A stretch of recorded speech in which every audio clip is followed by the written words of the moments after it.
અમરેલીના ઠેબી ડેમના દરવાજા ખોલાતા કામનાથ સરોવર છલકાયું। પ્રસિદ્ધ કામનાથ મહાદેવનું કામનાથ સરોવર છલકાયું છે। કામનાથ સરોવર છલકાતા જોવા મળ્યો નયનરમ્ય નજારો।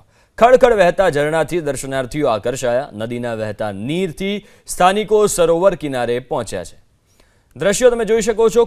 કામનાથ સરોવરના દ્રશ્યો છે જે છલકાતા નયનરમ્ય નજારો સર્જાયો છે અને પ્રવાસીઓ આજુબાજુથી આ સરોવરને જોવા માટે ઉમટી પડ્યા છે। અમરેલીના ઠેબી ડેમના દરવાજા ખોલવામાં આવ્યા જેના કારણે કામનાથ સરોવર છલકાઈ ગયું છે। પ્રસિદ્ધ કામનાથ મહાદેવનું કામનાથ સરોવર છલકાતા આજુબાજુથી ગ્રામજનો પણ અહીંયા પહોંચ્યા હતા। કેટલાક પ્રવાસીઓ પણ કામનાથ સરોવર દર્શન કરવા માટે પહોંચ્યા હતા। જૂનાગઢના કેશોદમાં રાત્રિથી સવાર દરમિયાન 5 ઇંચ વરસાદ વરસ્યો। ભારે વરસાદથી શહેરના પૂર્વ પશ્ચિમને જોડતા અંડરબ્રિજમાં પાણી ભરાઈ ગયા છે। અંડરબ્રિજમાં પાણી ભરાતા શહેરીજનો માટે રસ્તો બંધ થયો। બ્રિજમાંથી પાણી નિકાલની કામગીરીમાં પ્રશાસન નિષ્ફળ રહ્યાનો આરોપ છે। અંડરબ્રિજ ખુલ્લો મુકાયાના ગણતરીના દિવસોમાં અંડરપાસ બંધ થયો છે।